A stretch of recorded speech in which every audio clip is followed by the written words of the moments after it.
Hi, I'm Everett. Welcome back to the shop. I have to say it's been quite the run the last little while here. We are moving, and actually we're just about finished moving out of this house. So Everett's workshop is moving to another shop. What's really cool is that the new place has a bigger garage, so I'll have a bit more space to play with, and hopefully I'll be able to do some cool stuff in there and share it with you guys. Let me just flip the camera around here and I'll show you around what space I was working in. So there's the workbench where the computer used to be, the books and drill press used to be there. So I had the lathe and the mill. Shaper lived there for a little while, but then it wound up over in that spot. There's all shelving over here. Grinders, there was a toolbox right there, a bunch of junk all over here. Used to be a bunch of stuff hung up in the ceiling. Yeah, this was quite the run. So yeah, I figured I'd show you what I had to work with. This is actually 19 by 19 with this corner here. It was taken out for the front entryway. So I'm definitely looking forward to having more space.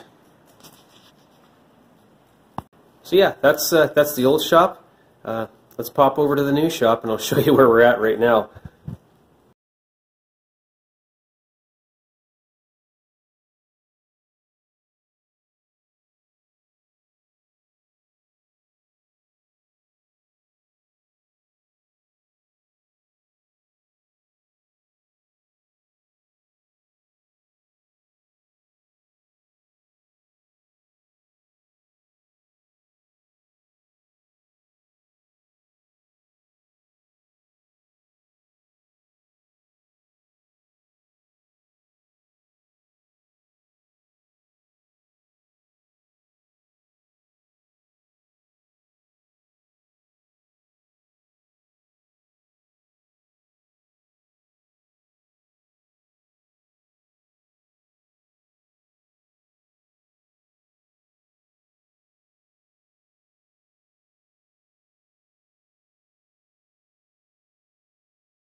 Well, this is it. This is my new shop. It's unfinished as of right now. The insides of the walls, I can still see the studs and insides of the exterior sheathing. It's still, well, it's mid-spring here in Canada, so it means it's only about, what, -3, -5 outside right now, centigrade. And it's a little bit chilly in here. Can't quite see your breath in the air, but it's a start. It's basically about 26 feet deep, or about just shy of 8 meters, and about 24 feet wide, which is about 7.3 meters, and those are inside dimensions, so it's a significantly more space. I still have permits and such I'm waiting on. Because it's an attached garage, I actually need a permit before I can insulate, because it's considered a renovation.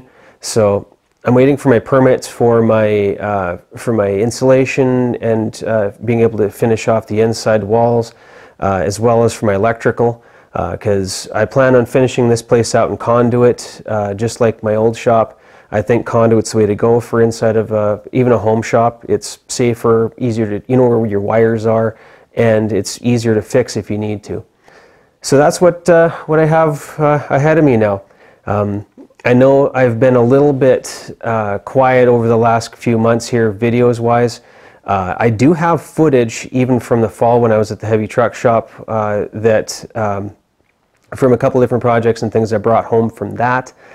What I may do over the next while, because it's going to be a few months before I can really turn any metal here, what I may do is I may try to get some of that footage finally edited and brought out. So I'll be fully honest, some of the stuff coming out, the footage is months old, but hopefully it'll still be interesting for you nonetheless. But as I do the shop up here, as it progresses, once I can actually get the ball rolling, I do plan on bringing you all along for the adventure and seeing how I get things done. It's just to show you where I'm at. As I say, I'm thankful to have more space, but it's just I have to finish it before I can use it.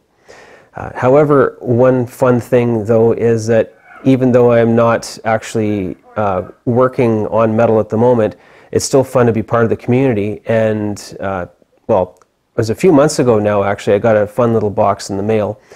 And I know he wasn't really worried about me saying anything publicly, but I really wanted to say thanks. Again, it just took this long to get around to it. I haven't had a chance to use it yet.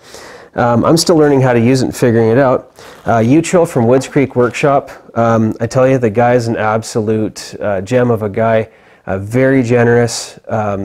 This is actually the second camera he's given me. He gave me one of his old video cameras, which is now my secondary camera.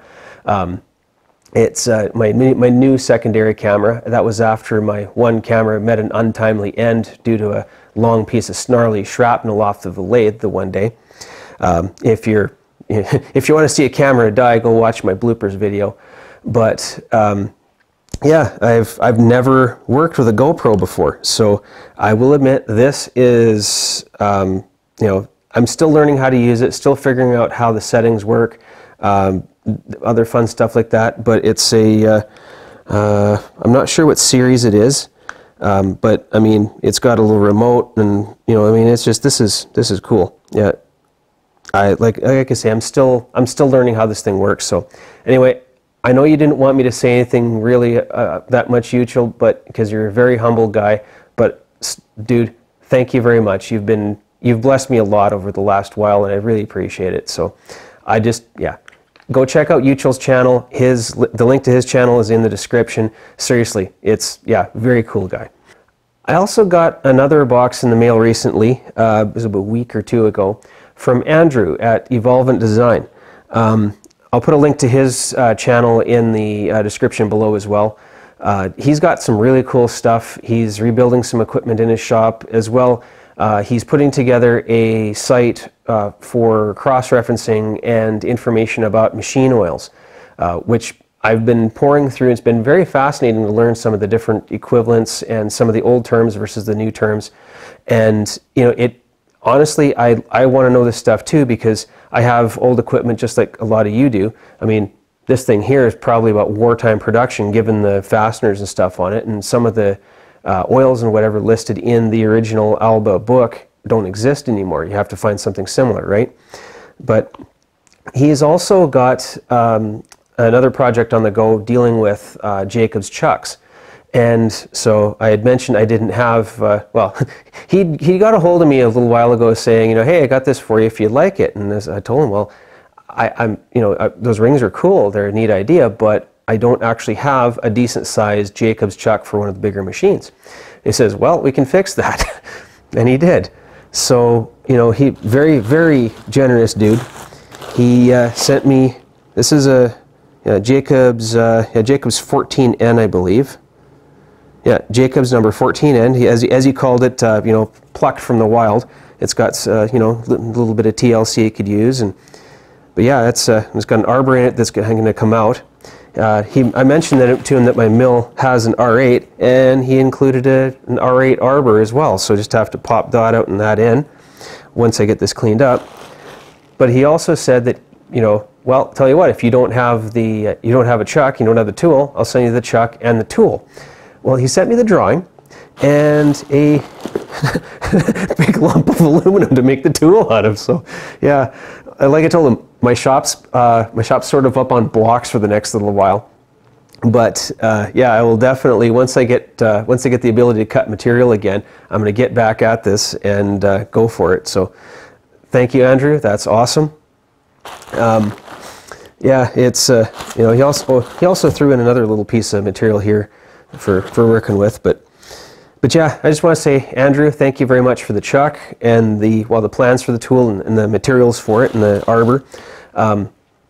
Very kind of you. Very kind of the guy, especially seeing as I'd never actually met him until Stan Zinkowski had from Barsey Industrial. I'll put his link down too. Why not? He had mentioned Andrew and his what he was doing, and I thought it was really cool, so I subbed. And so Andrew got a hold of me, and we've been sort of chatting a little bit since. So thank you, man. Appreciate it. Otherwise, I'll take you for one sort of pan shot across the shop just to see, so you can see the sort of disaster I'm up against here. And otherwise, yeah, I won't be able, as like I say, won't be able to do much for machining for a while. Any sort of side projects I have where it doesn't quite require massive machine tools, if it seems interesting enough, I'll share it. Otherwise, mostly what I'll be doing is reporting in on how the shop's coming together, and if I can get a hold, well, if I find any smoking deals on equipment that I can afford, then maybe we'll see what happens. Yeah, so I'll take you for let's just take you for a bit of a panoramic of the shop here and see what I got, what I'm up against. All right, so that's where I was sitting there. Over to the one side here. Brought my toolboxes home from work. Yeah, so there's one side, got a man door on the side that I think I'm going to be putting some sort of brace across that so it can't get kicked in. Apparently that's a bit of an issue with entry doors like that. Got the shaper, the mill, and the lathe right up front there. Lathe is kind of sitting in a sketchy spot. And yeah, the previous owner left some really cool shelving on the wall there, but I have to take it apart because it's around the gas line. That's where the equipment's going. But yeah, quite the disaster, but it's a start. Need heat in here too, it's a little chilly. Yeah, sorry the lighting isn't the greatest right now in here. We have, well, maybe about 40% of the fluorescent, 35% of the fluorescent lights actually functioning, and an incandescent at that end. So it will be much nicer when I'm done, let's put it that way. So thanks for wanting to come by. Like I say, big news here. It's just going to be a bit of an adventure getting it going.